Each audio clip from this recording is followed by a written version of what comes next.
Handheld LiDAR K120 Operation video tutorial.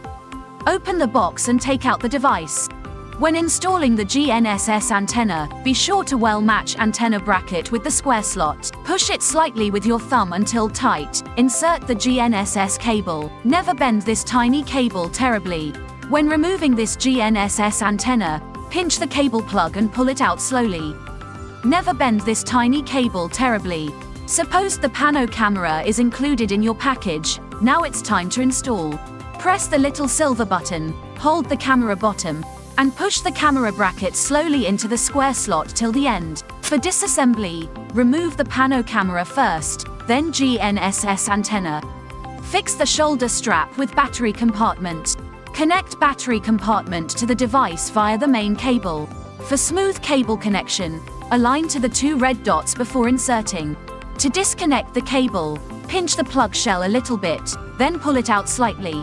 Install the battery onto the battery compartment in line with V-shaped slot. Once the slight click is heard, it means the battery is already well on board. A fake installation might lead to unexpected data capture pause or battery damage. To enable RTK function, proceed with the RTK settings before data capture. Insert a nano SIM card to the slot properly, power on the device, and connect the computer with the device with Ethernet cable. Run software Kolida Office in your laptop. Click RTK configuration.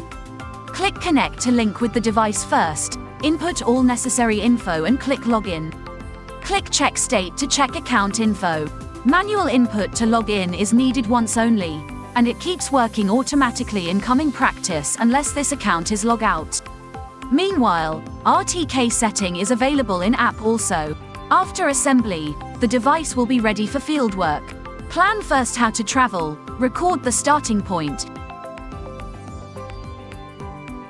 and try best to escape from moving objects like passers-by or running vehicles while scanning. Place the device onto the starting point, and power on the device. Then, press the power button of pano camera. Check the screen display to see imaging parameters. After pressing the scan button on device, the scanner starts to rotate and camera starts to record. The default video frame is 0.5 Hz. Keep it still on the ground for initialization around 60 seconds. Then, hold it well, and start data capturing. Walk as usual while scanning, and try best to keep the device stable, with no vibration. While taking turns, just move slowly. To record a control point, place the device and match the crosshair center of plate stand onto the control point, and press record button on device. Shortly after that, continue to scan. When the mission is completed, return to the starting point. Place it onto the ground for finalization around 60 seconds. Then press stop button on device to stop data capture. Now the LED screen shows it's now saving images. Do not power off until the screen display returns to the initial interface. For indoor capture, open all doors before entering a new space. It's no good to scan while opening the doors.